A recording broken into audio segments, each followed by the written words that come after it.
বন্ধুগণ, আজ আপনার দুটো কথা বলতে চাই। আজ আমাদের হুমায়ুন হচ্ছে আমাদের নওদা এমএলএ।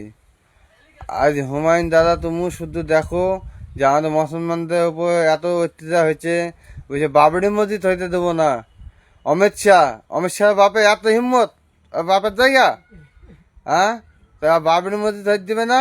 অমিত শাহকে এখানে এসে বুঝতে পারো, বেলনাথ এসে, তারপর বুঝবো বাপের বেটা অমিত শাহ।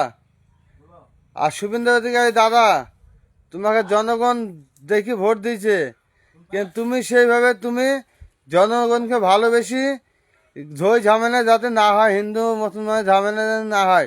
আজ মসজিদে আগুন লাগছে, আজ ওখানে আগুন লাগছে, আজ এখানে আগুন লাগছে। মানুষকে মারতে টাইম লাগবে না, মানুষকে মারলে তো মেরে দেওয়াই যাবে।